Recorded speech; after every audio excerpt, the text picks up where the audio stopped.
Hello， 大家好，我係瑤瑤兄弟嘅李 Sir， 今日要教大家花式係射箭。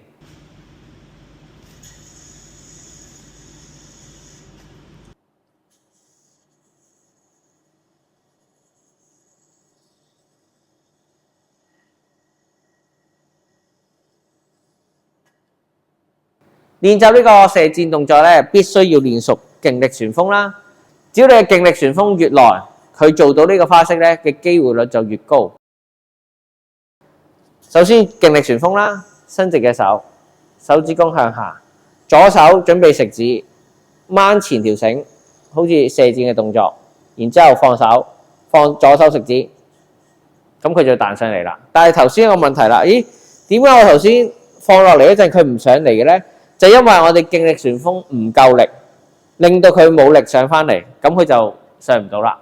所以記住，右手伸出我哋嘅右手，然之後咧手指公向下，左手準備左手，手指掹住呢條繩，跟住向後拉，拉到咧搖搖差唔多掂到手指公嘅時候咧就停，係啦。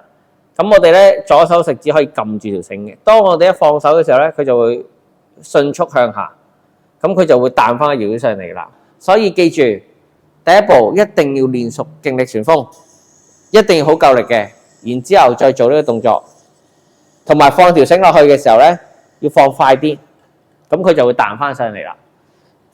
只要你放繩放得慢嘅話咧，佢都未必做到嘅，所以你必須要掉勁力旋風大力啦，伸隻手，手指落嚟，左手食指掹過嚟，要放落去快啲嘅，咁佢就會彈翻上嚟啦。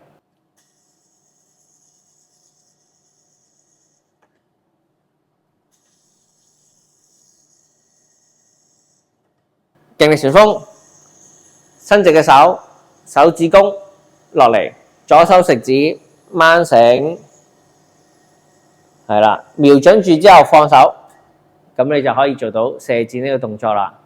不妨大家練習呢個動作嘅時候，仲可以加啲戲劇元素，可能你練埋嗰陣咧，要有少少單眼，好似真係瞄準緊咁啊，然之後就可以向住同學，係啦，當然唔係叫向住佢射啦，係啦。即係你個動作係向住佢嘅方向，係啦。呢一個就係射箭啦。呢個射箭嘅動作咧唔係好困難，其實只要練習好勁力旋風咧，去做呢個射箭咧就會好簡單啦。